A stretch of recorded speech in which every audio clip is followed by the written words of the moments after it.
Меджлис – официально запрещенная в России организация. Верховный суд России отклонил апелляцию на запрет представительного органа крымских татар.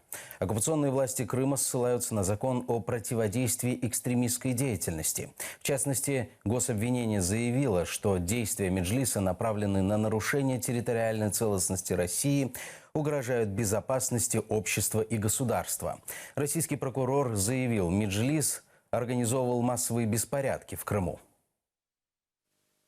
Все было прогнозируемо, никто другого результата не ожидал. Теперь Меджлис по решению Верховного суда Российской Федерации признан экстремистской организацией, и деятельность его запрещена. Это несмотря на то, что мы все время говорили, пытались объяснить так называемому правосудию, что Меджлис – это выборный представительный орган крымско-татарского народа, а не общественное объединение граждан или клуб по интересам или еще что-то наподобие этого.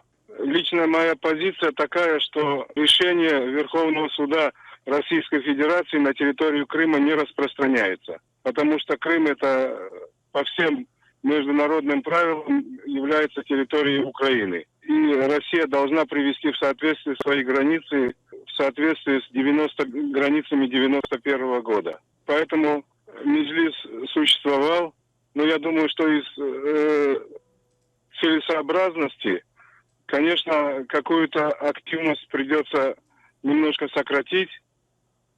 Мы же ведь не хотим, чтобы всех членов Меджлиса пересажали или повозбуждали на них уголовные дела и так далее. А какой-то виток репрессий все-таки ожидается.